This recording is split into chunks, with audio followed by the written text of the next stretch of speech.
All right, welcome everyone to Outspoken, the Publishing Triangle's monthly reading series, September edition.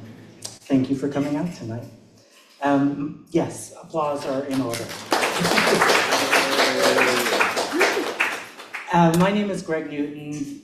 Many of you have been to readings very recently, like last night or Saturday, so you can say this spiel along with me if you like.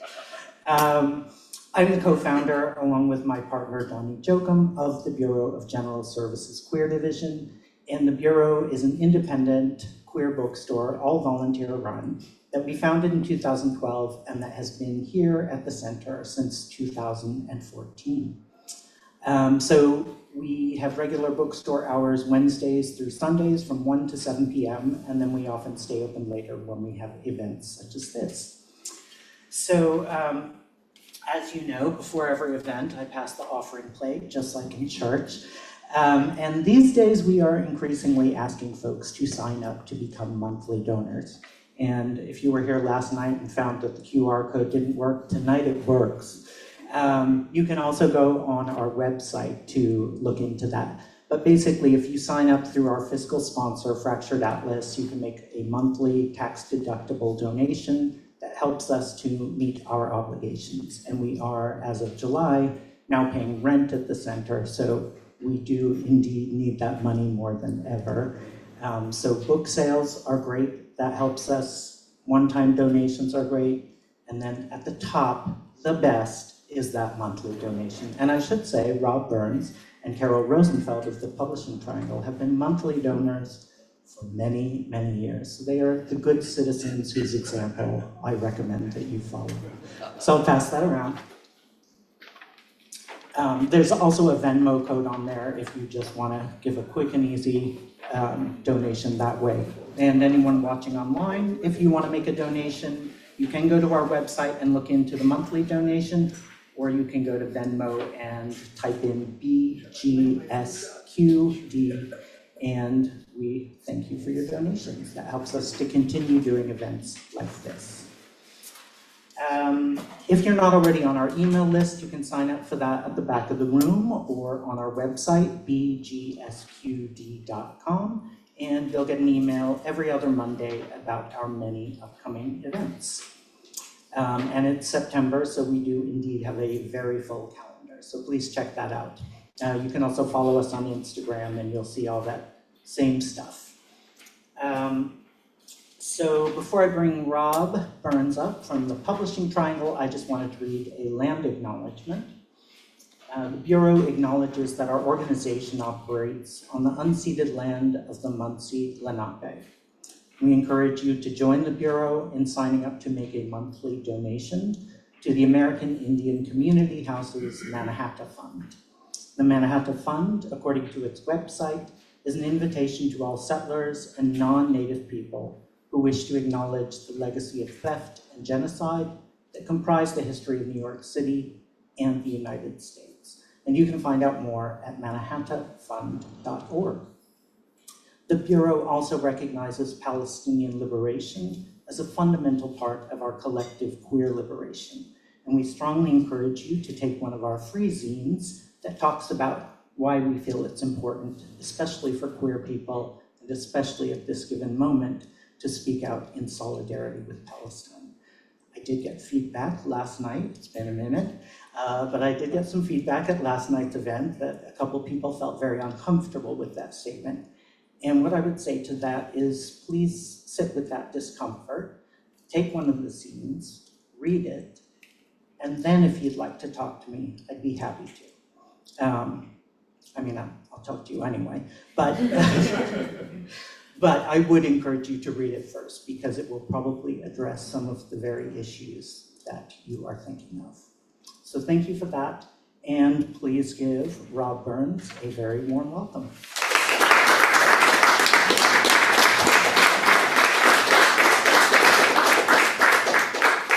Oh, thank you, Greg. It's great to be back.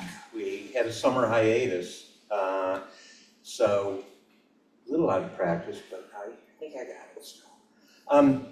Before we start, I want to just mention a few quick things. First, what Greg said about donations to the Bureau of General Services Queer Division. The books you buy will be taxed because that's how commerce works in New York State. But your donation to keep this bookstore going is a tax deductible expense. So keep that in mind, and you can do it in a pretty low level and every month, and it'll mean a lot ultimately at the end of the year to, well, you'll get a write-off first of all, but it'll also mean a lot to the operation of this facility. Your donations to the Publishing Triangle are not a write-off right now, but we encourage your membership. I'm going to bring up Gerard Cabrera in a minute to, he'll tell you a little more about that. But I guess the last thing I want to say, actually I'm going to bring up Gerard right now. I also want to acknowledge, though, you can come up, but I want to acknowledge in the audience is Chris Anderson, who's the president of The Other Side of Silence, TOSOS, which is this city's oldest LGBTQ plus theater company, in existence now for 51 years, founded by Doric Wilson back in the 70s. His successors are running it now. Because I'm on the board there too, so a little self-dealing here. We have a play going on right now. Let's talk about anything else. I encourage you to see it. And also we have in November fundraising 2-night only stage reading of the play by Barry Boehm, The OGGs of Hoboken. So more to come, but see Chris for a lot of information. And Gerard, I asked Gerard up, A, because he is on the board of directors of the Publishing Triangle, B, because he speaks Spanish, and I barely speak English, let's be fair, right? And C, because we have an event coming up that I want Gerard to pitch. Oh, he's also our membership director of the on the board of directors, but so I want him to pitch that, and I also want him to pitch. Wait for it. This, which I can't read. Oh, should I do it? Yeah. Here's the day and time. On That's the Saturday. title, and it's your reader. Okay. On Saturday, September 27th at 3 p.m., we are going to be sponsoring an event called Raíces y Resistencia, or Roots and Resistance, a Latinx LGBTQ poetry night. And the poets that we're going to be featuring that night are Joshua Garcia, our own board member Emmanuel Xavier, Daryl Alejandro Holness, Yoseli Castillo Fuertes, and Viento Izquierdo Ugas. So join us on September 27th at 3 p.m. Here? Here, yeah. Here. I guess I should have mentioned that. It's going to be great. You're going to hear from a lot of up-and-coming poets and some established poets. And I think you will probably hear some things in Spanish. And I think right now it's a good time to be learning Spanish and to be understanding it. So please join us on September 27th. The other thing, as the committee, the membership committee chair or president or whatever, I wanted to welcome everyone also tonight and tell you about membership. On your chairs you found this slice of paper. We have joined the 21st century, I think, and added a QR code at the bottom. And I think I just learned how to do this. You take a picture of it and you go right to the membership page and you can join. Our membership categories are individual, $50 a person for the year, a business membership for $100 a year, that's, like if you have a company, and 2 or more people, we call that a family membership, that's $75 a year. You can pay by check, you can pay by PayPal by going to our website and using the QR code. We have a lot of fellow travelers, you could say. We're trying to build up our core membership. And so please, if you haven't joined, think about joining. join tonight, fill this out, do the QR code. And if you think you are already a member, a lot of people remember that they're members, but don't remember the due situation. You can ask me at the end, and I'll look it up. Probably not tonight, but I can get back to you and let you know what the status is. And please consider becoming a member of the Publishing Triangle. Thank you. I just want to add one thing to what Gerard said about, oh yeah, I'm going to need this, thank you. We are a lean organization. Every member of the board, there is no staff. Every member of the board rolls up their sleeves and makes things happen for the Publishing Triangle. We have an annual award ceremony free. We have educational events free. We do these reading series free. We never ask for anybody for anything, so to the extent that you out there can toss $50 our way each year, it'd be deeply appreciated. So, okay, now, thanks everybody, that's the show. I know, usually I try to sprinkle these in, but, and Gerard's been doing a great job, by the way, in his capacity, and we're gonna really work him, because we wanna drive up membership. But, let's get to the readers, because that's why you're here, and I will start with Franklin Abbott. Franklin Abbott is the editor of 3 anthologies on men and masculinity, a CD of original songs and poetry, and 3 collections of poetry. His papers have been collected in the archives of Georgia State University, where he volunteers as an oral historian. And his new poetry collection, My Ordinary Life, was published in May by RFD Press. Please welcome Franklin Adams. Franklin Abbott.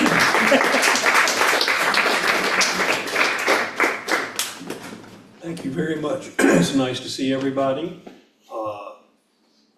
I'm glad that you're here. I see some people that I know through social media that I've never met before, so we'll say hi afterwards. The book that I wrote mostly during the COVID time, partly as a way of staying in touch with friends, and partly as a way of keeping myself from going crazy. It was really important for me to stay engaged and involved with the world, though my world shrank. And it was a chaotic time, I think, for all of us, because, things would come together. We would get our shots, we would be fine to go out in public, and then a new variant would come. And we'd have to go back in, use our mask, back and forth. So there was no order to it. And as a consequence, most of the poems I have in the book, I just simply alphabetized.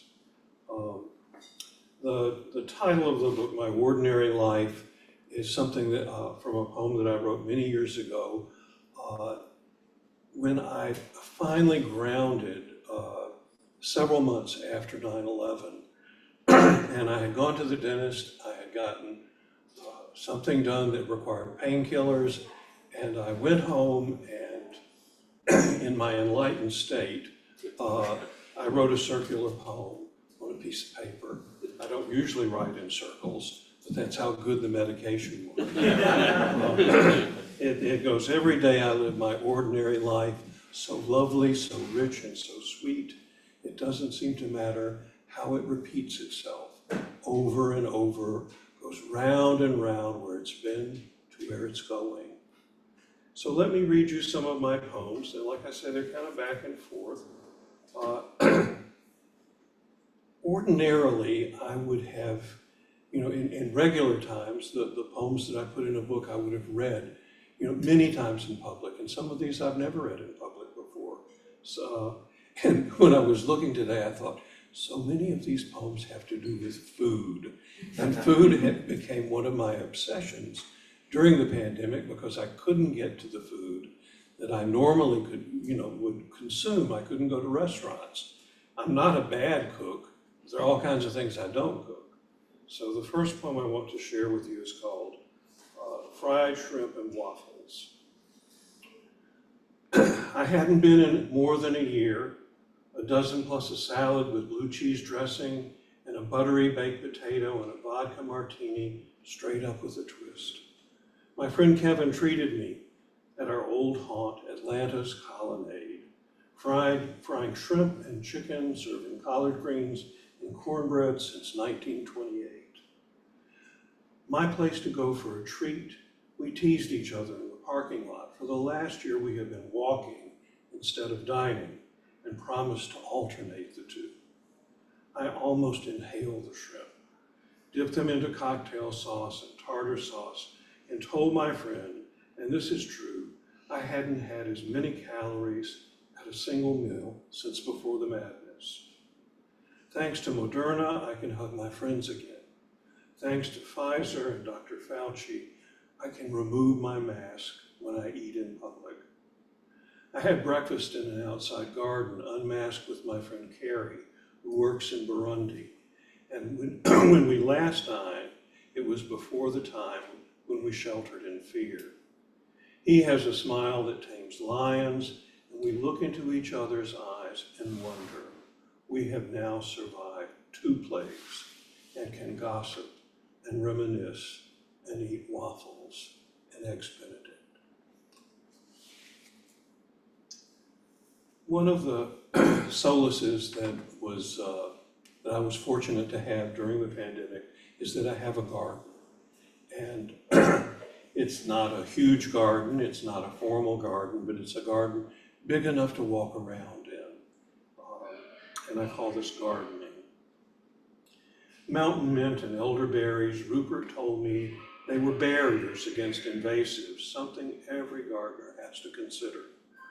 My garden has been doused for almost a dozen days. The leaves are greener and the blossoms fewer. So far, no branch has fallen, and I am not holding my breath. My fraternity of trees, my sorority of birds, my complexity of branch and flight and frog song make a canopy for me and the cats and squirrels. We are on higher ground, not worried about floods. The frogs seem bolstered, and tonight's concert will be more aria than ballad. And the cats and I will sleep, they on their porch, and me in my little bed, and the squirrels in their nest. And tomorrow will wake us up as always, even though the sun makes no noise when she cracks the dawn like an egg.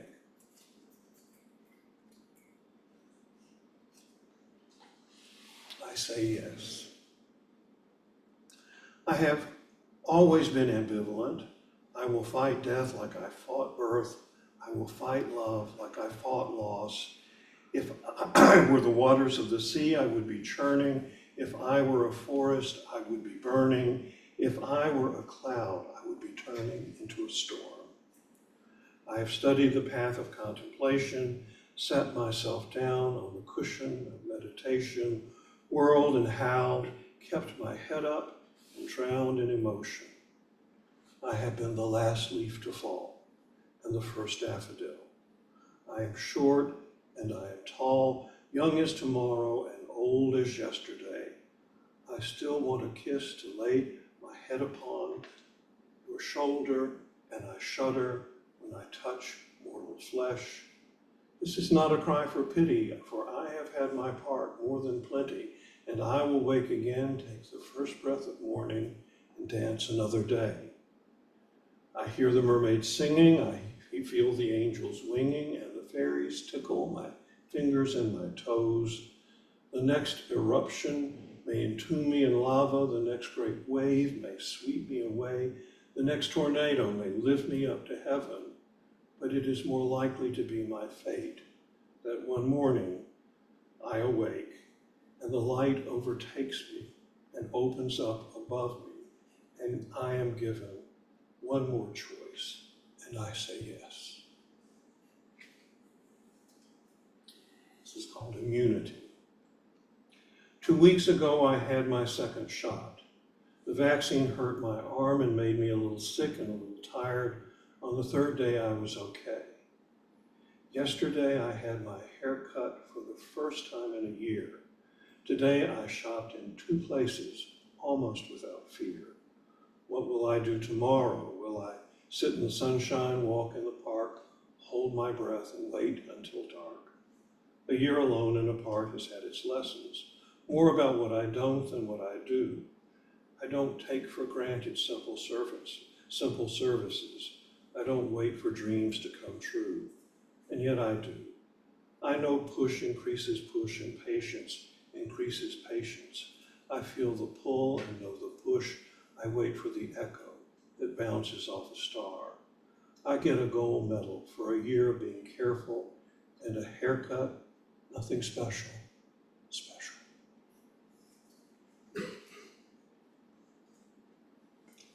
I think that for me, like a lot of us, that,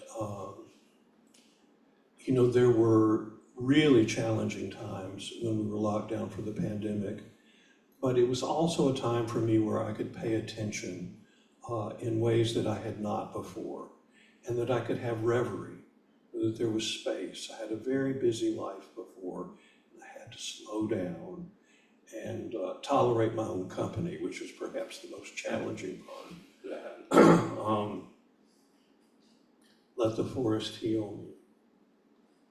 A back porch visit, good coffee, goldfinches feeding off dried echinacea seeds, conversing about what was, imagining vacations, not talking about the news. Shopping. I love to shop for food. I love to cook. This afternoon I made cold cucumber soup. I will serve for dinner tomorrow, and a saute of scallops and onions and dill I ate for my supper. I spoke on the phone with an old friend and would have dialed more numbers, but mostly I wanted to rest. Put aside ambition, let my spirit ramble. Oh, how I love to ramble. The dishes are clean and back in their places. A stick of incense, sacred to Saraswati, has replaced the smell of supper, and I am in my quiet home with my tree frog and cicada orchestra warming up, and my cats having had their dinner in deep contentment. I had planned this night to be one of solitude. The only book to read is my own thoughts. And as I listen to the orchestra in my trees, I might find an aria to sing, or I might just swallow myself and let the forest heal me. I think that for many of us, there was just grief upon grief, and that grief could have been the loss of, loved ones, and many people died, and so probably most of us lost someone or are close to someone who lost someone. There was also the loss of opportunity, the loss of, a dream vacation, a graduation, a memorial service. We couldn't even have that. And I think that for many people, grieving is not easy. And when you put grief upon grief upon grief, oftentimes what we do is shut down. I wrote a poem during the AIDS epidemic about an experience that I had. I had read that the average American lost 14 people of significance in a lifetime, and less than a year had passed, and I had lost 14 people of significance. So I think that there's a lot of buried grief out there, and what it has led to has been apathy. I think we saw some of that in the unfortunate result of the last election, that not enough people came out to vote, or they voted in a very cynical manner. And so I think it is, part of our work, to first of all acknowledge, that we really went through something. And secondly, through being kind to others, to learn that most important lesson of being kind to ourselves. That's something I have to remember every single day. I grew up, with critical voices in my head who didn't. But learning how to be okay with not knowing, be okay with being anxious, be okay with changing my mind. I live in Atlanta, and I've been in in New York for a little bit over a week now, and that's a challenge. That's a challenge. This is a big city that I'm not accustomed to, and my mind can really go places with it. And this is, I'll end with this poem, which is about places that my mind goes. I call it zikr, and zikr is a word that I really can't define very well. It comes from Sufi writings like Rumi, and it means that place in prayer where you forget who is God and who is you. That's the best I can do with zikr. My dream life is a labyrinth. I think Carl Jung would agree. And if I had been writing down my dreams, all poems are dreams, dreams for 50 years, you might think I would have met my Minotaur or found my damn way out. Neither has been the case. I do not know where or what I will lose tonight. Last night I couldn't read the number on my dorm key, which took me hither and thither through cafes and bookstores, and finally I distracted a kindly matron who turned the fob in my hand over. It all made sense, and when I found my room, I woke up. Having an extensive imagination augmented by lots of novels and movies, I will come up with something else tonight. It could be a forest or a parking lot or winding streets, and I know the Minotaur is me, and he will no more catch me than I will confront him, because then game over. We will both die in each other's arms.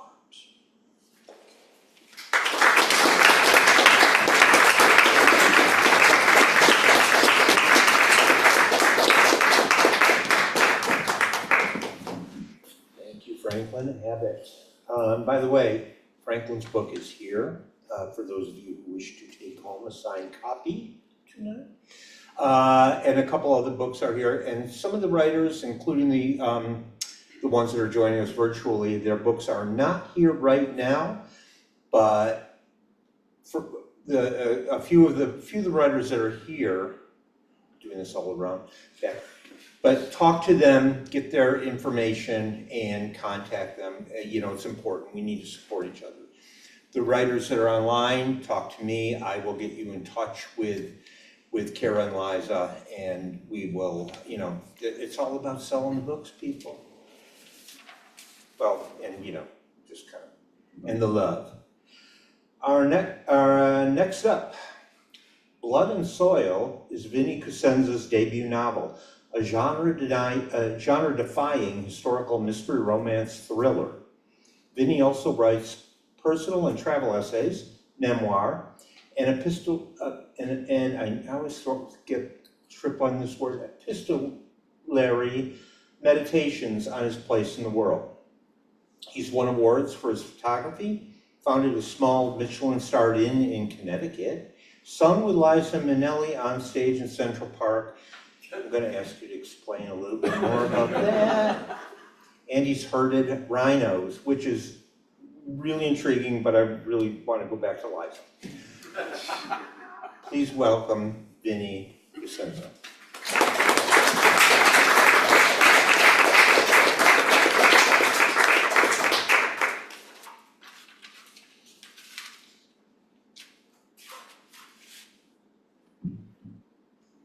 It's great to see all of you here tonight. Thank you so much for supporting my work and the work of these other great writers. So let me set the scene for you and the characters. Tony is a closeted Ivy League college student taking a summer job in Appalachia at a wildlife park. He meets there this riveting man who is nothing like anyone he's ever met before. He comes from an isolated mountain community, and there's instant electricity and lots of fear and loathing on both sides of the relationship. Appalachia in this case means a part of the Appalachian chain that's not too far from where we're all congregating tonight.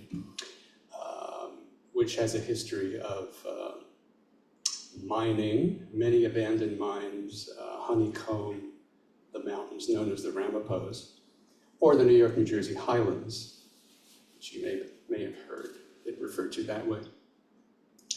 And there are 3 communities in this territory at the time of this novel, which is the end of the McCarthy decade. This is set in the summer of 1960. We have the mountain people, we have local working class white people who are down on their luck and full of grievances towards the mountain folks, and the bootstrapping city people who have created a summer colony in the lakes in these mountains. This scene, we find Tony and Jake having just come back from a bitter breakup, and they have had some intimate moments in an abandoned mining camp in a moldering building there. The third character is the county sheriff, who happens to be a white supremacist and a demagogue, and has a very dark past connected to Nazism. And he is hell-bent on silencing Jake, who may be the key to solving a murder mystery for which Otto the sheriff may see the end of his career.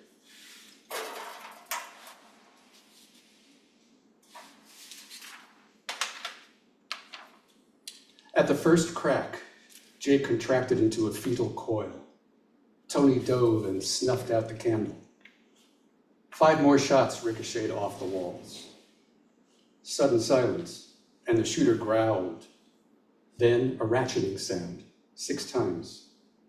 Tony tensed to flee, but the gunman blocked the only way out, and Jake was in no condition to run for it. There were fish in a barrel. Tony's mind froze. Jake murmured, What? Tony pressed his ear to Jake's mouth. Trap door. What? Where? Fireplace. Tony grabbed Jake's shoulders and pulled him toward the far end of the shanty. Click. 4 shots raked the air. Tony shook violently. 2 left. Tony dragged Jake nearer the chimney, but he struggled to shield him while fumbling for the hatch. Tony girded himself, released Jake, and got on his belly, sweeping the boards with both hands. Nothing but grit and leaves and raw wood. A 5th shot sailed over his head. Tony reached a wall. Where was the hearth? He fingered cracked plaster and bare lath, mind screaming that this was not a plan, this was suicide. The 6th shot scattered sawdust near his head. Tony kept moving. He felt something smooth and cool. The fireplace. Jake's breathing grew labored. Tony's panic unleashed a torrent of thoughts. He couldn't save them. Jake was dying. Click, click, click. More swearing. Tony frantically clawed the floor in widening arcs. He bit his lip to keep from crying out at the stabbing splinters. Then he scratched something hard and round, flush to the floor. A metal ring. He slid a finger in and it swiveled. He wrenched it and a piece of the floor as wide as his shoulders came up with it. A gunshot resounded across the shack, bouncing off stone. Tony roared and let the heavy panel slam open. He ducked his head into the blackness. Shot number 2 sang past his back. He ignored it and groped the void below. His hand brushed wood, zigzagging away. He scuttled over to Jake just as something cold and hard poked his bare chest. Nice try, Marsala. Otto Schmidt's voice was flat, cold. Tony could smell the alcohol on him. Tony shielded Jake's body with his own. Otto, don't get out of my way, faggot, or I'll finish you too. He was out of options. It was over. Okay, then have it your way, Schmidt said. The next blast sparked off something metal on the hatch panel, and another flew past Tony into the darkness. Where's my goddamn flashlight? Otto muttered to himself. Tony heard the short scuff of a shoe, as if the man was off balance. Now I've got you, Otto gloated, and Tony was suddenly blinded by Otto's light. Shielding his sights, Tony could just make out Otto's restless eyes, the clenched jaw, a twisted brow slick with sweat. The mask of a man out of control. And that made him weak. Tony linked his hands and rushed forward, punching upward on Otto's wrists. The gun discharged above them, and the flashlight smashed into the wall and went dark. You little shit. Otto grunted, as if wrestling for control of the gun, and it sent a bullet into the floor. Tony headbutted Otto in the stomach, and Otto gripped Tony's skull and threw him against the hearth with a frightening crack. He slid to the ground and moaned. I think you'll keep while I finish what I came here for, Otto snarled. His scraping steps seemed headed for Jake. Tony's head was a blast furnace. Otto pulled the trigger. Click, click, click, click. He hadn't counted. Tony thrust himself to his feet through exploding pain and grabbed Jake's shoulders, hoisting him through the gap in the floor. He held on to Jake and took the steep steps on faith until the earthy air signaled he'd cleared the floor of the shanty. Then he slammed the panel after him. He fumbled for some moving part on the door's underside, his hold on Jake slipping. Scratching sounds came from directly over his head. Tony tightened one hand on Jake, shot his free hand over his head, and banged a knuckle on a moving part. He clutched it, and with a grunt, made it turn. Were they safe?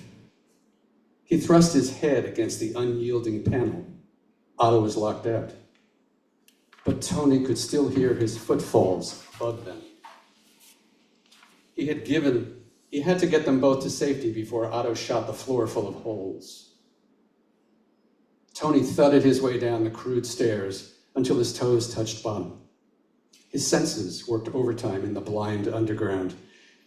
He slapped the hard ground with one foot, and the sound echoed crisply around him.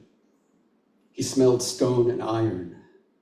The air hitting his sweat was cool, and the cool brushed his skin. A current. A passage. He recalled his nakedness and stepped forward gingerly, feeling the rough earth under his bare soles.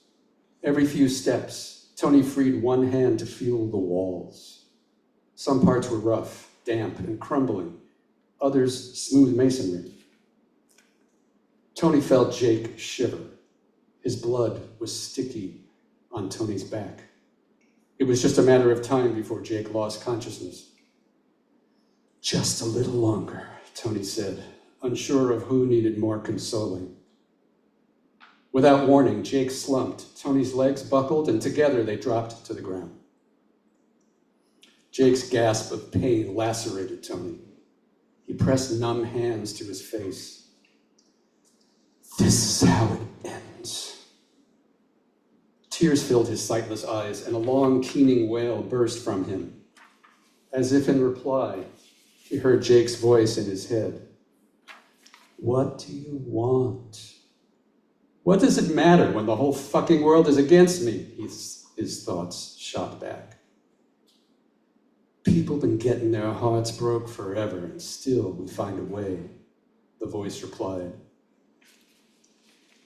Jake had so many reasons to give up on the world, on Tony, and still he'd stuck it out, dared Tony to want something enough to grab it with both hands.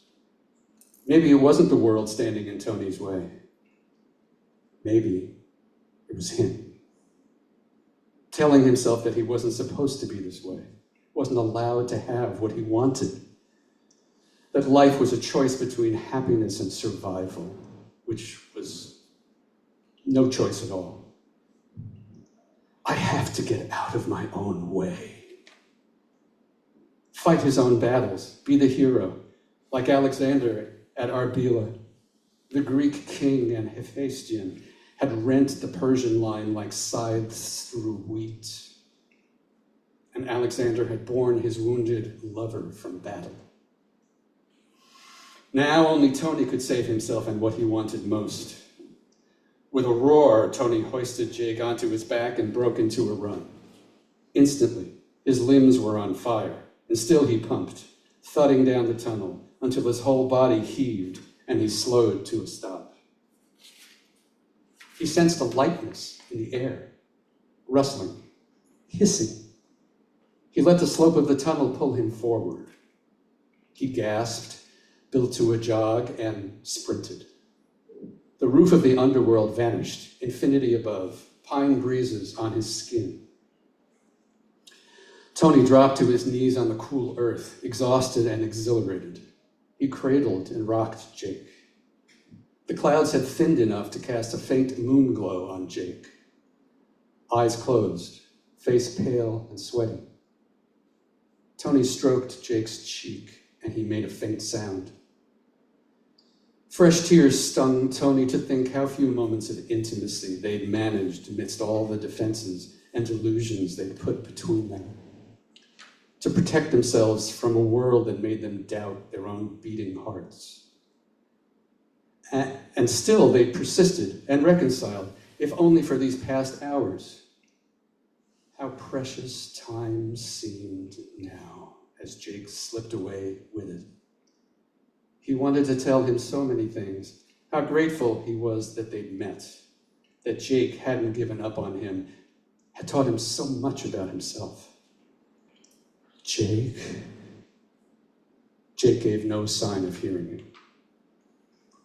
Tony strained for a sign in the stew of sounds. A whoosh, flowing water. Tony willed it to be Jake's creek, their highway home. He pushed off the forest floor.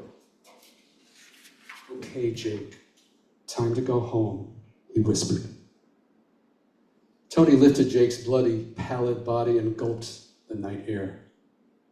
He clenched every muscle and sprang forward, Jake against his back. Soon the sound ahead swelled to a roar, and then the woods opened into a volume of space. A waterfall. The whirlpool. Tony knew it so well he didn't need the dim moon to find the wide shelf dividing the cascade.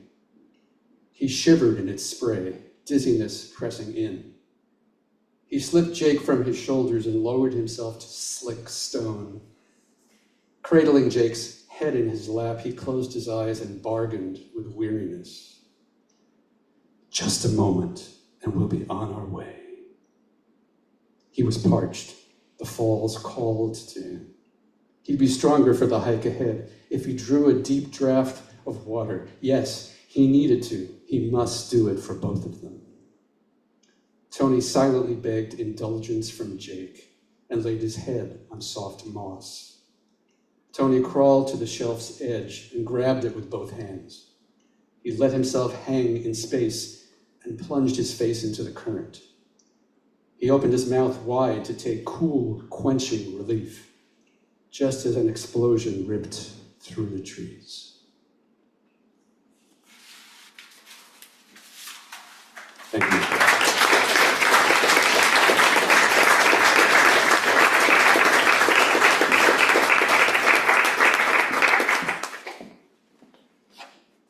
Thank you, Vinny, good stuff, can't wait to read that. Reading off my phone is not a kind of thing I do, but our next reader is Kara Zajac. Kara is a writer, chiropractor, musician, and mother. Well, you know what, wait, I'm sorry, hold on, apologies, Kara. You never did tell us about, like, the Liza story. I want to, like, think, now that I'm thinking about it, though, I want to think it involved the rhinos. We can do this. In tutus. Vinny, we can do this. Okay, I'm sorry, Kara, back to you.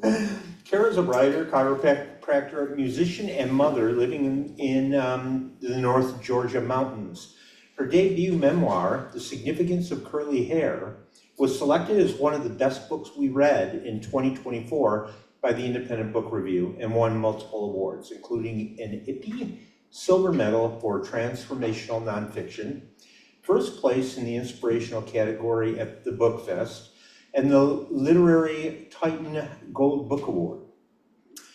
Her work has been featured in numerous publications, including Stigma Fighters, Imperfect Life magazine, and the Scarlet Leaf Review. When not writing or touring musically, and you started playing drums when you were 2. Did I read that correctly on your? Yeah. You did. Yeah. In touring musically, she can be found cooking barefoot by the lake with a glass of wine in hand. I'll be done in a few hours. Sounds great. Please welcome Kara Zajac. So much. I'll be reading the beginning of my book, The Significance of Curly Hair. This book was a deathbed promise I made to my grandmother. We were best friends when I was growing up. We slept in the same bed until I was 9. And I looked up to her, but I thought she had been held down by her husband, held down by having children, unable to reach her dreams. And I was young and gay, and I thought I had to live my life differently than hers because I was young and gay. And if I wanted to meet my dreams, I couldn't do what she did. And I didn't realize until she died that maybe raising good people and raising children and teaching people how to love and be empathetic, maybe that was her dream. And as a young gay person, maybe you can weave independence with traditional as well. So I will now read the beginning. It's called Going, Going, Gone. Graham, this is Kara. There's something I need to tell you. Remember that time you asked me if I would ever write a story about your life? It was a long time ago, but I heard you. I heard you loud and clear, and I never stopped thinking about it. I just wanted to tell you that I've been writing a book about you and how you molded us all into the women we have become. It's all because of you and the love you established within us. I love and appreciate who you are, and I'm writing your story, the one you always wanted. I leaned my head against the plane's bathroom door and wept, cradling the phone to my ear, unable to formulate any other clear words.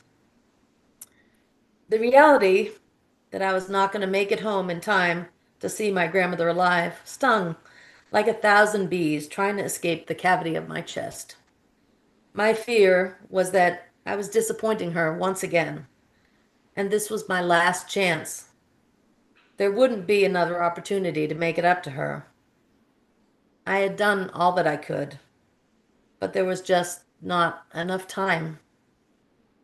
I swallowed hard, feeling the lump growing in my throat as my lower eyelids held back the dam of regret.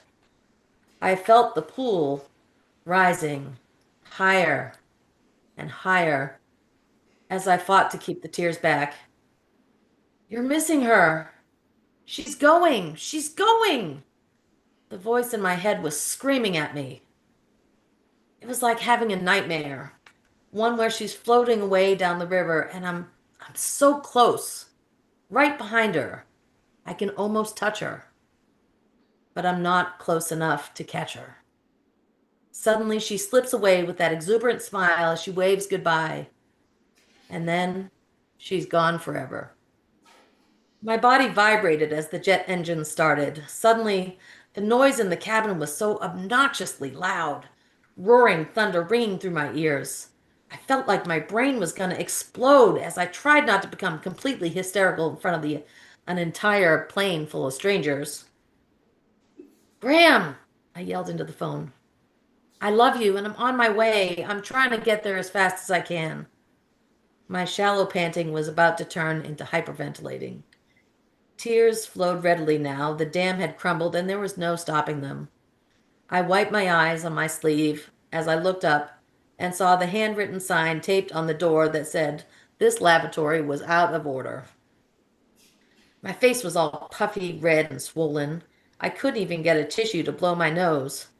Feeling the hysteria rising in me, I took a deep breath before my own bottom fell out. My mother came back on the line. Do you need any more time? She asked. No, I said. Just make sure Graham knows that I'm writing the book about her like she always wanted. She has to know that. I could hear the tears as my mother broke down on the other end of the line, and we cried together for a moment. There was little left to say. It was not if Graham was going to die, but when, and we both knew it.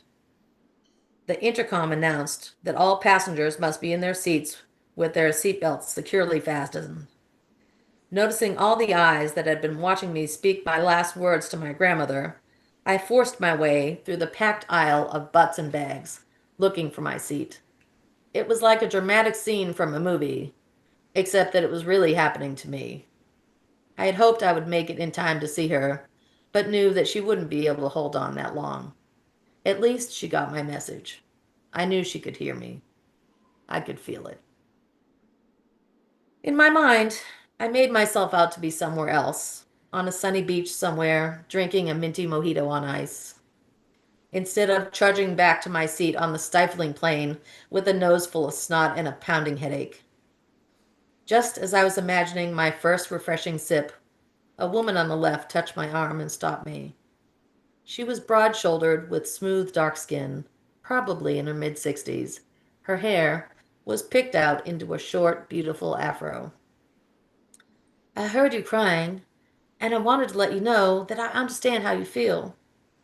Her face was soft and compassionate, the tone of her voice cradling, like she was scooping me up and rocking me in her arms. I felt that way about my own grandmother. We were very close, like yours.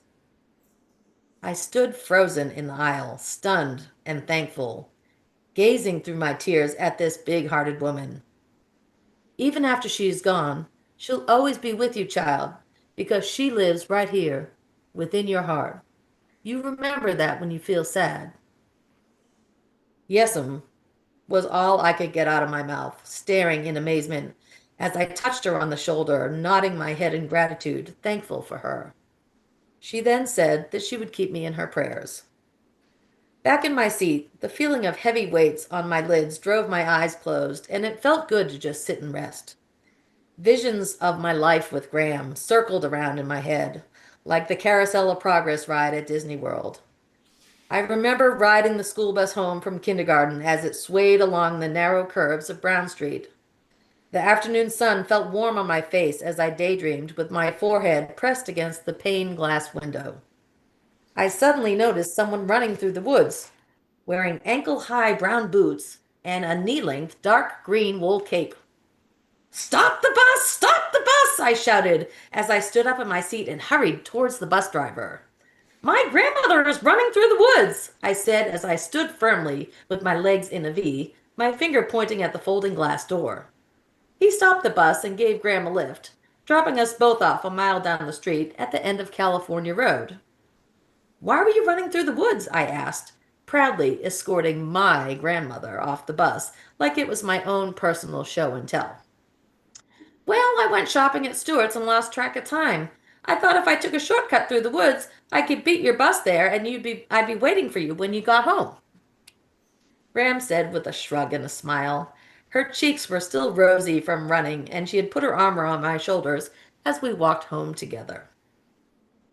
I remembered the time our peculiar neighbor Mary wanted us neighborhood kids to stop playing soccer on her perfectly flat rectangular field that happened to be her yard. Graham knew that we loved playing there, but at the same time was not going to allow us to be disobedient.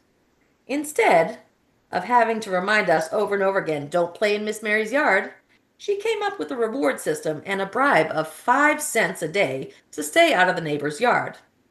After a few days, we were so excited about our collections that we forgot how fun it was to play soccer in Miss Mary's yard.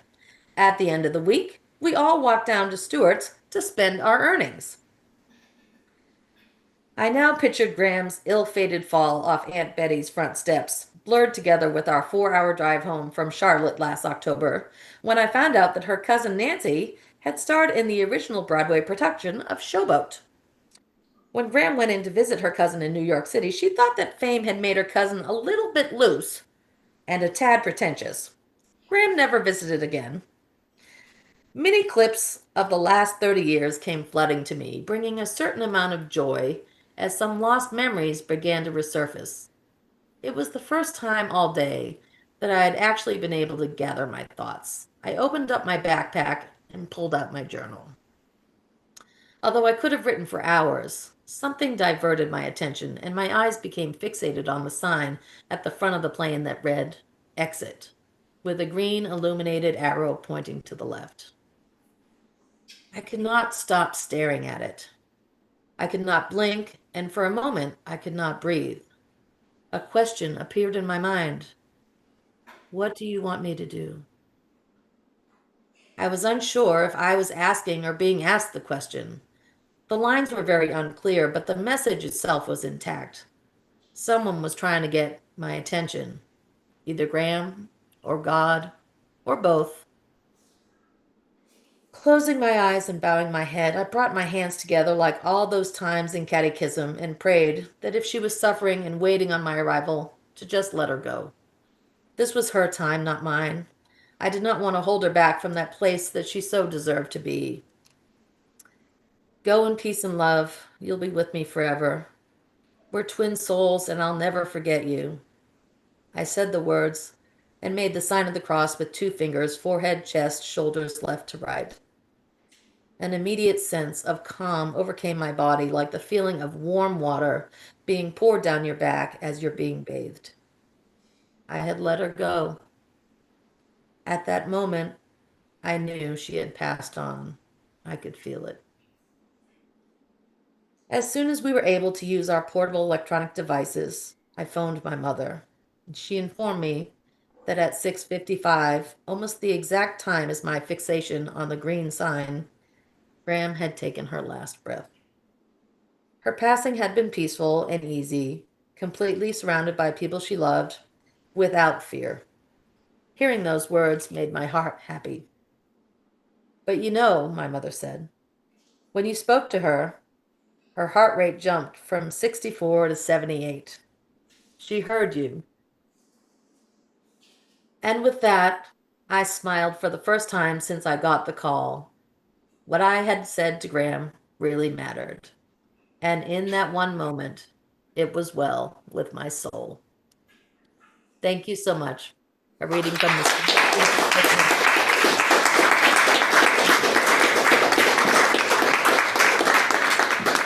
Very day, Jack. Thank you so much. That was great. Thanks for joining us. Next up, we get mail. We get email, and again, it's a volunteer group, and sometimes we fall behind in responding to our email. So if you haven't heard from us, do follow up, because our next reader did follow up at the Rainbow Book Fair. I hadn't gotten back to them in a few weeks or month, I don't know, months. And so at the Rainbow Book Fair, I'm manning a table with our with the Publishing Triangle chair, Carol Rosenfeld, and I'm introduced to Finn Mott, who nicely, by the way, I will say, very nicely said, yeah, I emailed, and I'm like, oh, that was me. But Finn is our next reader. Finn Mott is an acclaimed poet that challenges convention and subverts form. Previous collections include How Not to Be a Bestseller. You should ask me to collaborate on that. The Glint Notebook, His Salt and Her Flower, Viral, and Call Me Disturbing, often interweaving comedy, cognitive dissonance, and holistic wellness advocacy. Today, they'll be reading from a new manuscript titled Cured, the Dying Breed. Please welcome Finn Mott.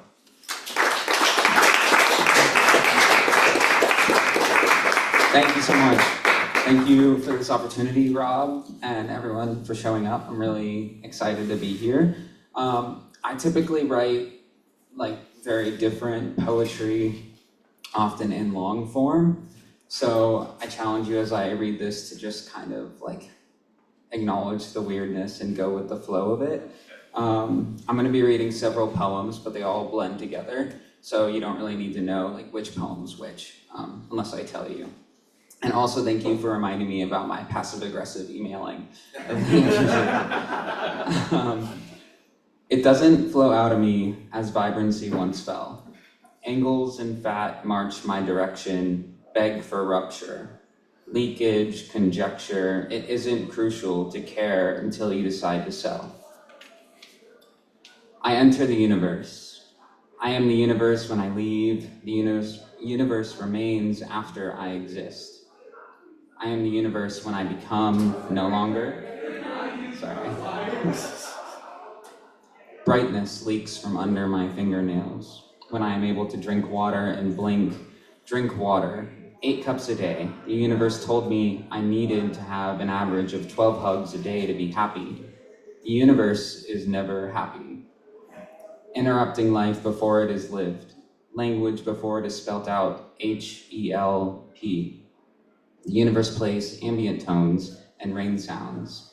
Hands me dying markers to write and create and kill. Ring, ring. Is the universe there? I'm waiting to be taken back into their sterile pathways. The universe needs treatment, immediate action, and little to no return on its investment. The universe is not prepared to be healthy.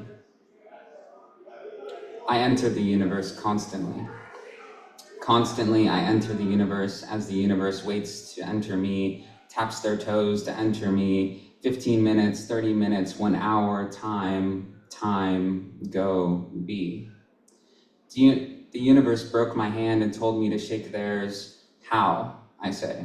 The universe says try. I try. I cry. The universe jumps into my liquids as they exit my internal. I yell, those are my tears. The universe does not care. The universe laughs and says, your tears laugh. My tears laugh, I gasp, I choke. The universe is silent, it dies, it dries on my shirt. I wear the universe, I wash the universe, and I wear it again. I put fabric softener into the universe and dryer sheets. I spin the universe and the universe spins me until I stand on the inside of my eyelids trying to see. See, the universe says? I reply, see what? See yourself. The wanderer enters the universe, my legs are made of cement. I am the wanderer who enters the universe. I cannot move, the universe does not move. How do I wander when I am out of control? I pull and I tug my legs, stretch, but don't move. They stick more firm and strict. I pull, I yank, I yelp, I yearn. Please help me. That was a poem. Thank you. This next section is called Vision Board. And just so you can like visualize it, it's very tight. Couplets on the page, left aligned with lots of space, as to mimic a vision board and also like say, this is nothing like a vision board.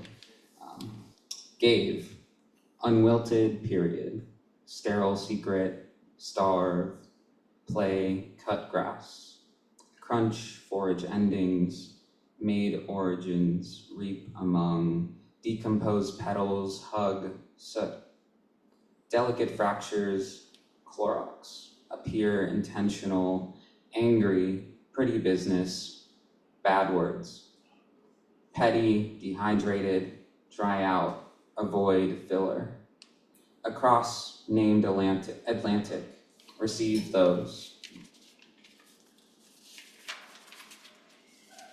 Float anew, indecision, aisle-covered strawberries, distance, romantic, hopeless, in denial, pretty bee, productive city, microeconomic, a theory, and left, aroma, paradigm, forgiven future. Miracle. Prance, pretty, united tone, more lines. People dressed and just look away. Tile floor, chiseled white, height, stone, society. Bunch, alone, noble color, wither. Joyous and impossible sight, ritual and dumb purpose. Striped green wallpaper, thin pose. Bent that way. Brightness, shy, center, gravity. Arms at 90 degrees, toes twisted, full length, reflection. Stumble, image, spill, emotion, picnic, blanket, sandy, dreams, above water, out of breath. Current, face, abysmal, simplicity, implicit is so fine and gone. That was another poem.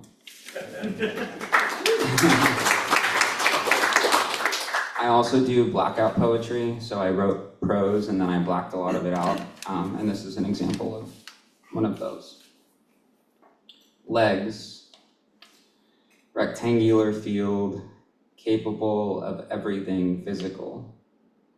And I was about going, blue sky, concerned eyes, childhood recess game of Red Rover, pretend, office.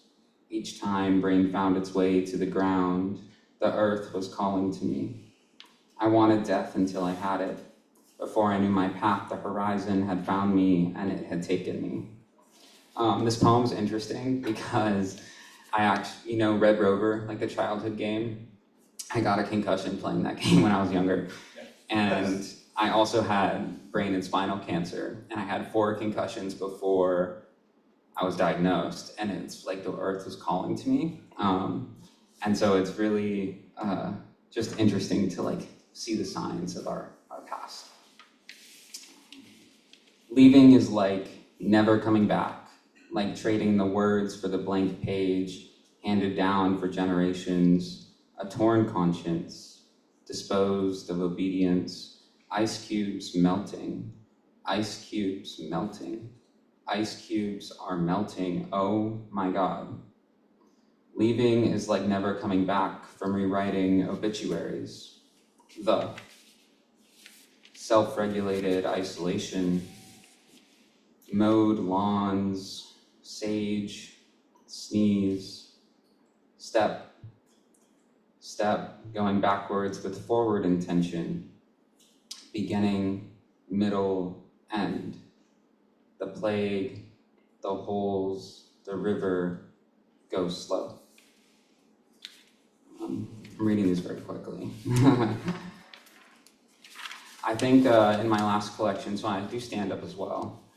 I have a show tonight, plug. And my last collection, How Not to Be a Bestseller, has the first third of it is comedy, and it's very raunchy, queer comedy. And then the second half is this anti-memoir type of form. And I think that when I'm writing, it's often more of an obligation or a responsibility to do something that is broken. And I'm sure y'all feel the same, but this new manuscript I've been writing, it feels very shattered, and I'm just trying to pick up the pieces, and all of these are separate pieces that I'm sharing with you.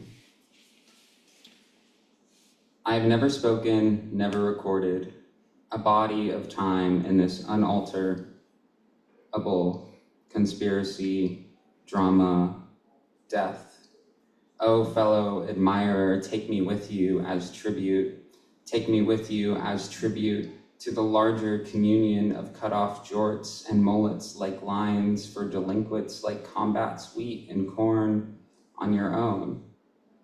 The end of the daylight brings a quit of innocence. This will be the final poem I'll read for you, but if any of this work has stuck out to you, please come talk to me after. There are cracks in the concrete. Let me into the skulls. We talk on, lean on, residual icons misstepped. End it there. Start this lecture 21 minutes late. Due to technical difficulties, I can't swallow anymore. I am rugged, sideshow, a cucumber wrapped in plastic for dinner. Announce yourself as a plead. Crunch water, people do, and stare. Thank you so much.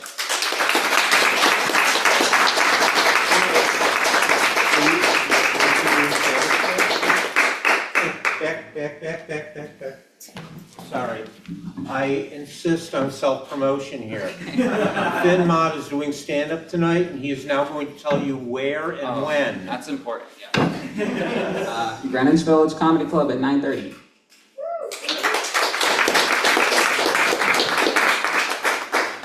Past my bedtime thing, but thank you. That was some good stuff. Thank you so much. Next up, Liza Flum's poetry has appeared in, I hope it's Agni or it's AGNI, I don't know. Narrative, Meridian, Washington Square Review, Lambda Literary, and Ocala Public Square.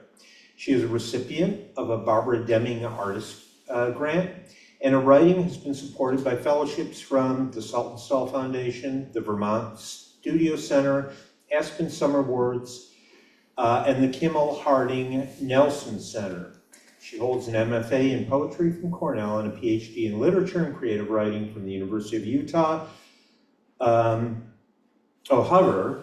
from Omnidawn this year is her first book. Please welcome Liza Flum.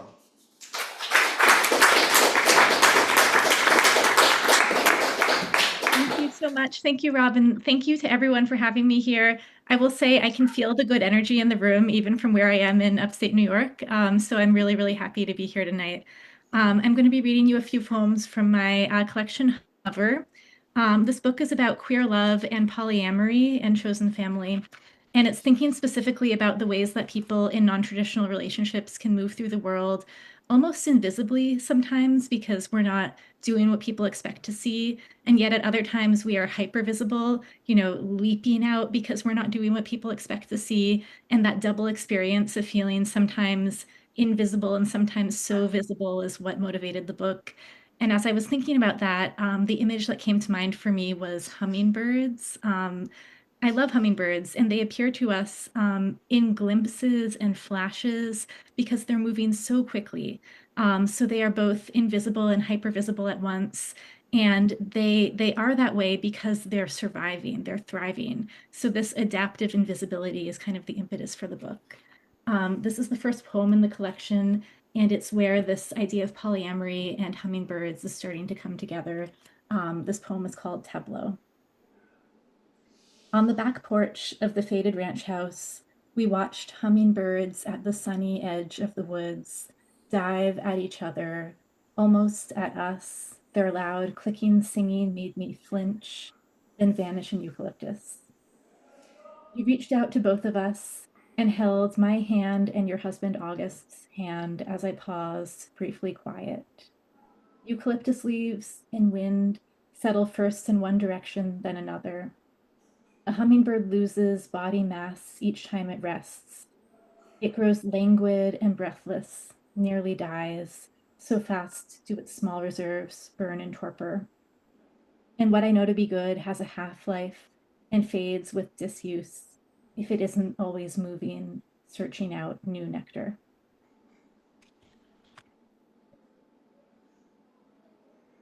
So the next poem I'll read takes place in a cemetery. I sometimes joke that the imagistic poles of this book are hummingbirds and cemeteries. Hummingbirds because they are nearly invisible, and cemeteries because they give us stable representations of a life that we can see, even if that representation that we see on a tombstone is so limited.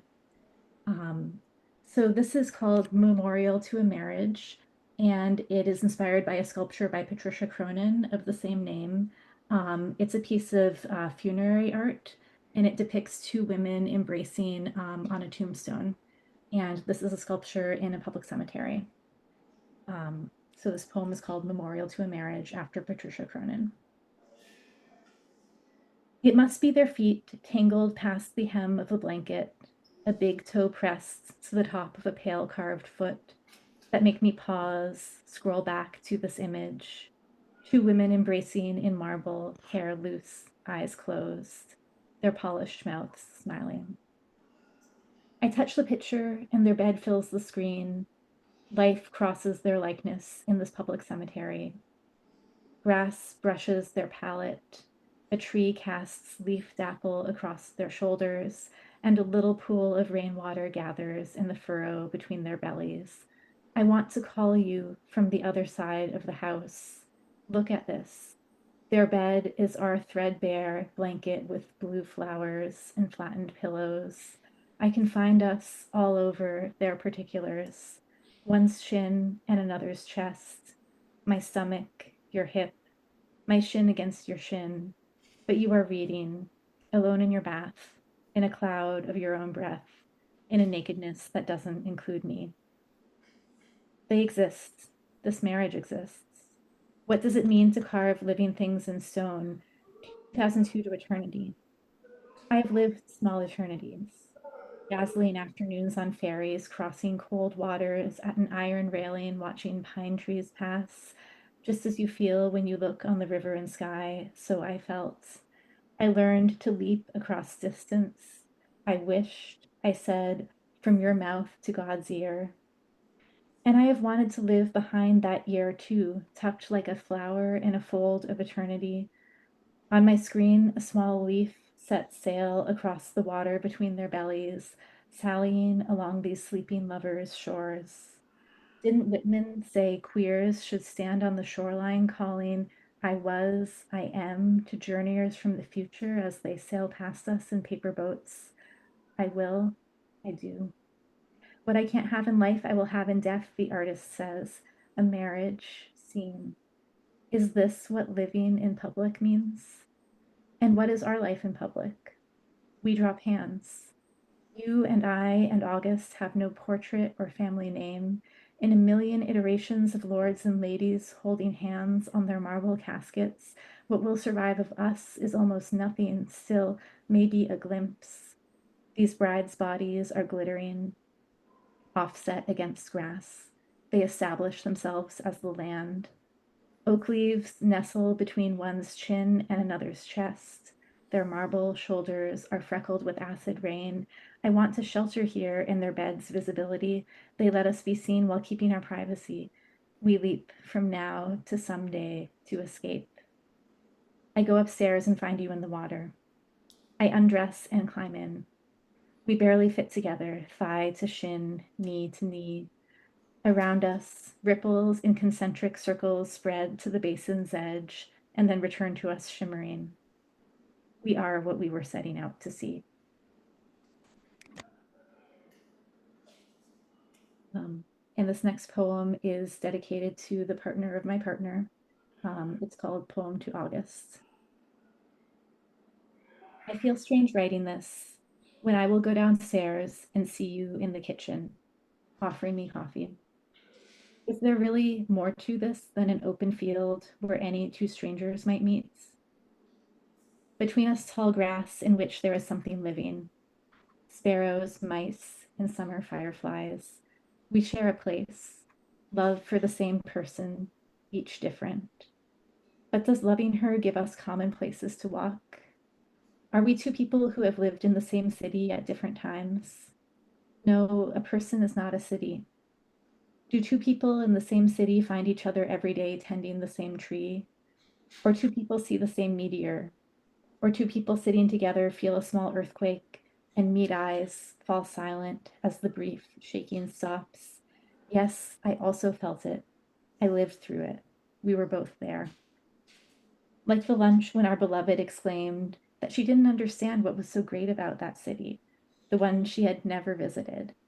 And we glanced at each other over our sandwiches, both smiling a little, almost laughing.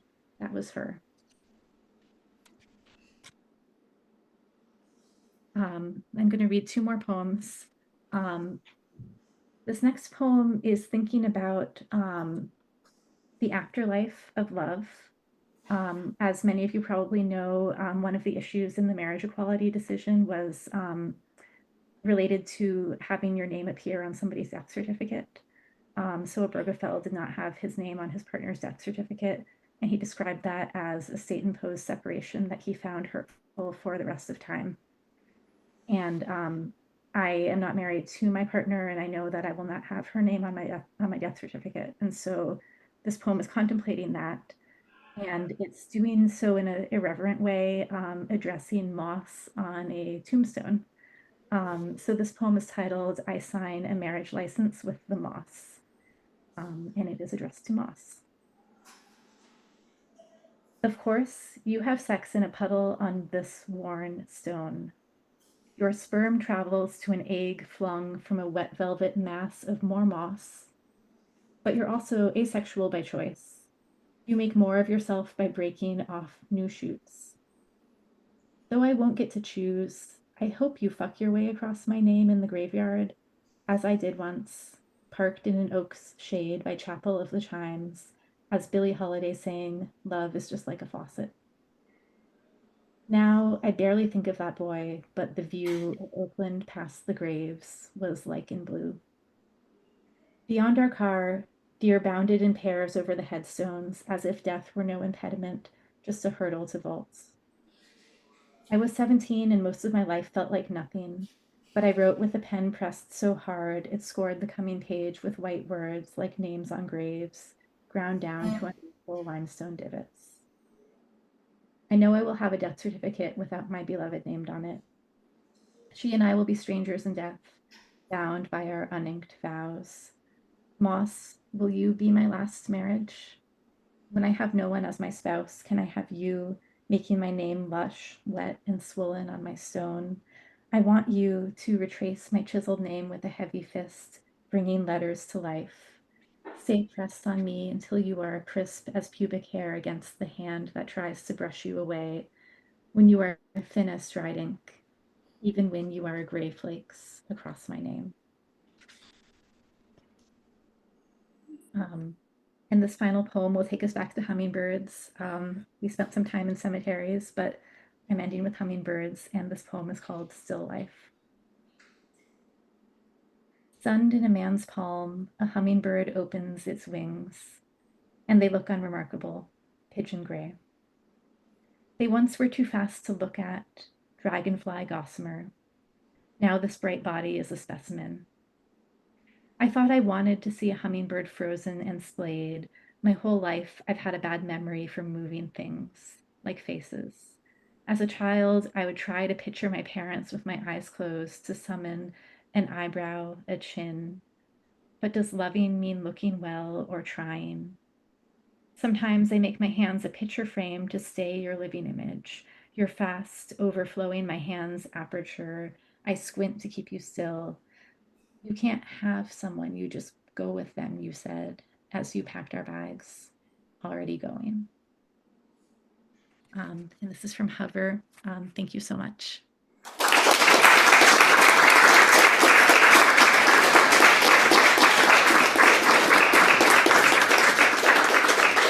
Liza Flum, thank you. And Liza, where, you're upstate New York, where? I live in Geneva, New York, a little south of Rochester. First 35 years of my life in Rochester, so Really? I know, yeah, I know, great. I should add that Liza, like several other people that read here tonight, are affiliated with Michelle Carlsberg, who's a founder of the Publishing Triangle, by the way, 37 years ago, a well-known queer publicist who has been really key at moving forward LGBTQ literature for the last, well, at least 37 years, when she had to be like 14. But, and I consider Michelle not only a good friend personally, but a good friend, and a good friend of queer literature, but a good friend of the Publishing Triangles. Gerard, would you come up again for a second one? Thank you.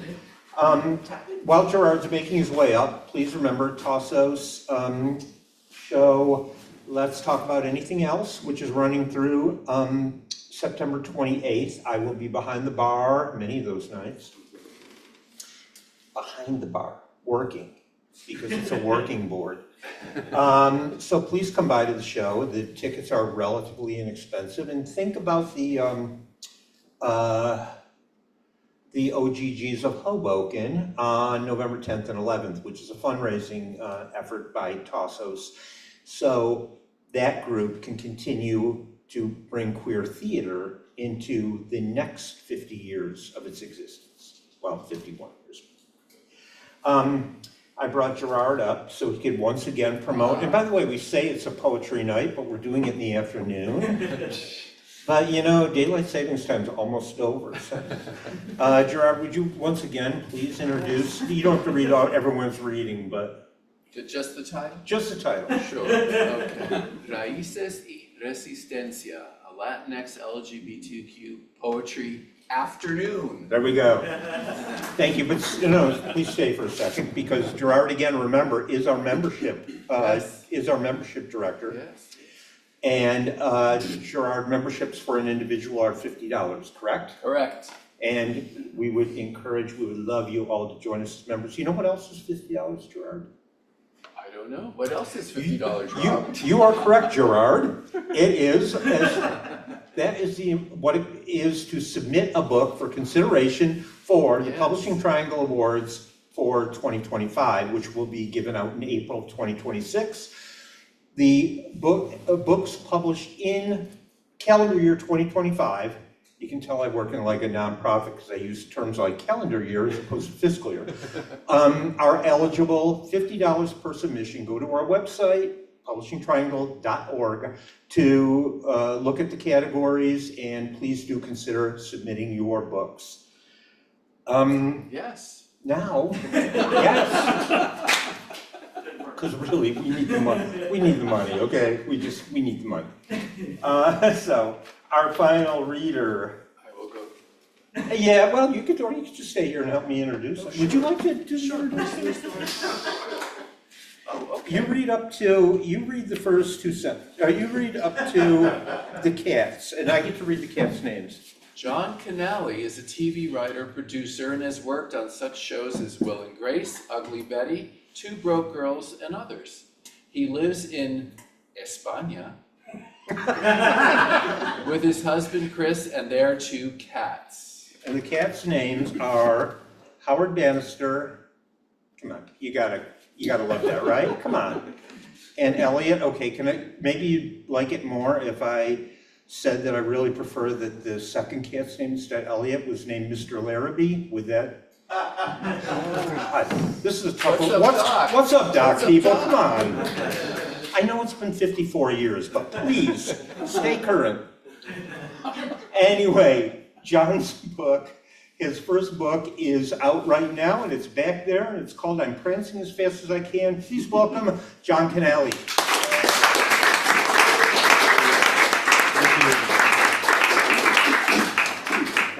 Thank you all for coming. Thank you for Euro and Publishing Triangle. And Michelle, thank you, wherever you are out there. This is called What Penguins Can Teach Us. My penguin made Betty Buckley cry. And that's not a statement many people can make.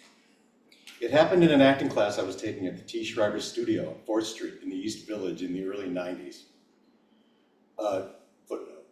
8 is Enough was a mediocre TV series from the 70s about a man, his 8 kids, and their new stepmother, Betty Buckley. Of course, the gays wasted no time in making a porn called 8 is Not Enough. Betty, star of stage, screen, and TV's 8 is Enough, was teaching the concept of better acting through meditation. All you needed to bring was an open mind and a pillow to sit on. And she was a great teacher, too, a little batty in the way that Broadway divas tend to be, but effective. And one week our assignment was to act like an animal for the class, an animal that really meant something to us. We were to silently observe it for a week, study it, and make notes. We were encouraged to become the animal. I chose a penguin at the Central Park Zoo. Now, there are a lot of penguins in the penguin house at the Central Park Zoo, and I had to make sure I studied the same one each time, so I picked one with a little shock of white feathers on his black head, and I named him White Featherhead, after my mother. Well, I sat in the penguin house at the Central Park Zoo for hours at a time, over several days that week, determined to wow Lady Buckley with my mimicking skill. And wow her, I did. After my meditation, I got up in front of the class, stood on a block, took a moment to center myself, and I became White Featherhead. I fluttered my wings, I shook my head, I pecked at imaginary bugs in my feathers, and when I was done, I saw tears in Ms. Buckley's eyes. I assumed the rest of the class was as bored as I had been watching them, but she was riveted, smiling proudly at me, tears streaming down both cheeks. And I had a moment of thinking, this bitch is making it about her. But I quickly dispelled such negative thoughts. It was without a doubt the best acting I had ever done in my life. White Featherhead was more real than I ever was. The next week I had to take extra shifts at the restaurant where I was waiting tables, and I didn't have time to study a homeless person, which was the next assignment, so I decided to make it all up. But she knew I was faking, and she totally called me on it. Betty was witchy that way. I've always loved penguins, even before it became fashionable. In 2004, when I heard about the gay penguins, Roy and Silo, at the Central Park Zoo, I made a special trip from LA to see them. The first thing I did was look for White Featherhead, but I couldn't find him anywhere. Maybe he passed. I didn't know how long penguins live. I wasn't too upset though. I'd gotten what I needed from him, so bye-bye, Featherhead. But there were those two tuxedoed queens I had come to see, Roy and Silo. Looking dashing and in love as they took turns sitting on the rock they were proudly trying to hatch. Penguins may be adorable, but they are dumb, dumb, dumb. It really did seem like love to me, the way they groomed each other, entwined their necks, and engaged in what the zookeepers described as ecstatic display. Later, I heard they were given a real egg from a female who had abandoned it. Thank God for unfit mothers. Eventually, the egg hatched, and Roy and Silo raised a healthy baby girl named Tango, feeding her regurgitated smelt until she was able to live on her own. It was a love story for the ages. I spent several hours at the Penguin House that day, and it didn't feel weird. Maybe because I had spent so much time there years earlier, I felt comfortable. And I watched the tourists flow in and ask for the gay penguins. They would take pictures and smile, but I thought, do they really get how important this is? They may think it's cute, but do they think it's natural? And being New York, there were a few crazies with signs picketing in front of the zoo. Homosexuality is a sin, and gay penguins are an abomination. Although on that sign the word gay was sort of bent, and from a certain angle it appeared to read penguins are an abomination, and that made me laugh. The idea of protesting animals you didn't like. Personally, I would protest the ostrich, because if God made a mistake, it was there. And I thought of the book of Genesis, or what I remember of it from church school. Yes, church school. No one batted an eye when us Catholic kids were allowed to leave early one day a week and were marched to the church school to be bored to death by Sister Clotilda. Yes, Sister Clotilda. That was her name. I recall very little from the way she droned on about Genesis. The girl was not a compelling speaker. But apparently God threw some sort of cosmic hissy fit and wanted to start over by flooding the planet. And he asked Noah to help him, to build an ark and gather up two of every animal, male and female, naturally, so they could have lots of unsafe sex and reproduce. Of course, same-sex couples such as Roy and Silo would not have been welcomed on Noah's Ark. They wouldn't have made it through the first screening. Though from what I can understand about penguins, their genitals are small and hidden, so Noah would have had to look uncomfortably close to find them. I felt that Roy and Silo had to be nurtured, treated with care, and I was happy that they were kept somewhere safe. It's important to find a safe space. My earliest memory of feeling safe was under a desk in the room I shared with my older brother. I had sawed off the drawers and strung a curtain in front for privacy. I would retreat there after school to do homework and read Hardy Boy books by flashlight, until primetime started. I even decorated it with Christmas lights and a picture of Greg Evigan from BJ and the Bear, ripped from my sister's Tiger Beat magazine. Note. Greg Evigan was a star of a 70s TV show called BJ and the Bear. Of course, the gays got there again with BJ from the Bear. The bear of the title was a monkey. It is not clear why. Tiger Beat was a magazine featuring the sexually non-threatening boy stars of the day. Gay kids would steal copies from their sister's room while she was at the mall getting her ears pierced and shoplifting root beer flavored lip gloss. So it was under my underdesk was my own private tabernacle, my sacred space, my personal church school. But to someone looking in, it probably more closely resembled an 8-year-old version of a gay bar. An 8-year-old's version of a gay bar. The only person I ever allowed into my underdesk, my safe space, was named Danny Mortel, a boy a year younger than me who lived up the street and who everyone agreed was odder than I was. Danny was a strange, wild kid who went barefoot all summer and even into the fall. He cut his own hair and when provoked, would fall on his back and kick wildly at his attackers. There's something not right about that Mortel kid, my father would say, and that's when I knew we had to be friends. Danny Mortel was also the only one on my block with a pool, which, as far as I was concerned, sealed our bond. It was the shitty above ground pool, metal and rusty with nails everywhere, just waiting for the unsuspecting foot or arm to slice open. It seemed to be made of tetanus and water. Plus, it was missing several boards in the wraparound deck, making it particularly dangerous to play Marco Polo, since the person who was it had to have their eyes closed when out of the water. I remember one awful time when Scotty Mantor barely got out Marco before disappearing through the hole in the deck. But my parents never cared about the various injuries because the pool at the Mortel's house got me out of the hair all summer. It may have given us infections, but to us, it was perfect. It was our penguin house. Danny and I used to act out the movie The Poseidon Adventure in his pool. And displaying an enviable self-confidence, he always played the girl parts, including Susan, the Pamela Sue Martin role. Footnote. The Poseidon Adventure was a 70s movie, pre-made in 2006 as Poseidon, I think it's called. Disaster movies were very big at the time and starred familiar faces from TV and film. The genre began to wane with The Swarm, a film about killer bees.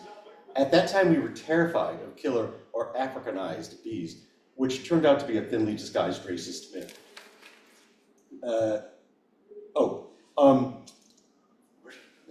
So Danny and I used to act out the movies, and he played all the girl parts, and I never argued because he had better legs.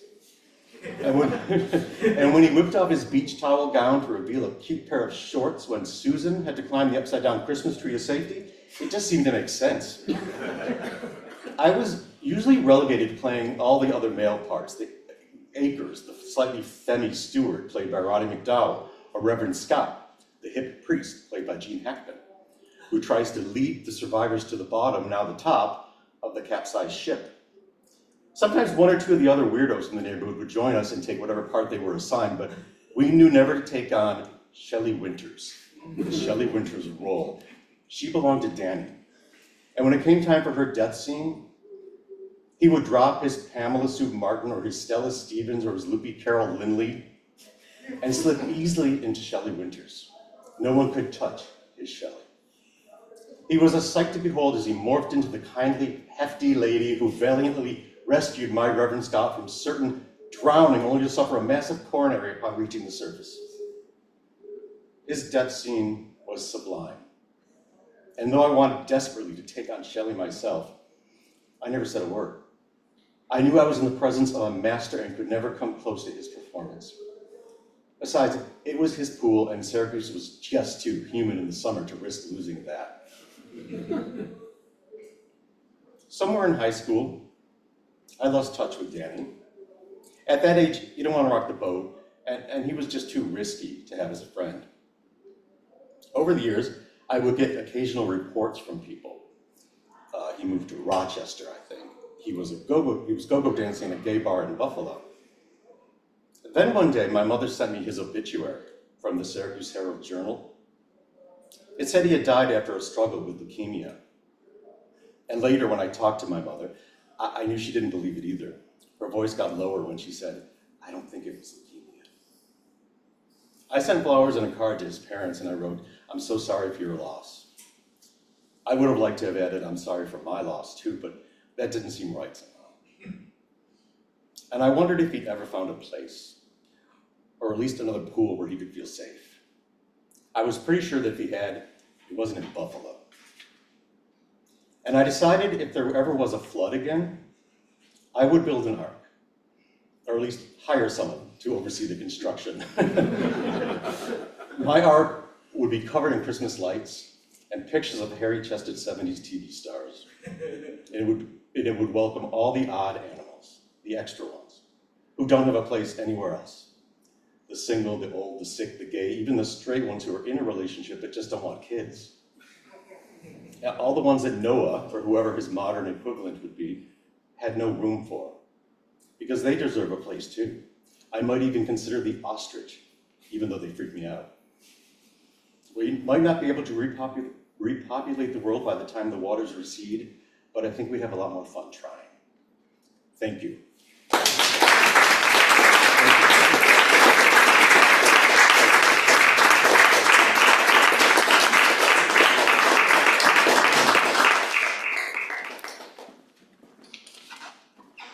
John Canale, everyone. I guess we're wrapping up. We'll be back on Thursday, October 16th for the next Outspoken. I am putting the agenda together. In fact, I thought of some great readers to invite tonight. So let's see if they accept, or they just say, "Who are you and why are you bothering?" But we will be doing this every month now until next June, certainly.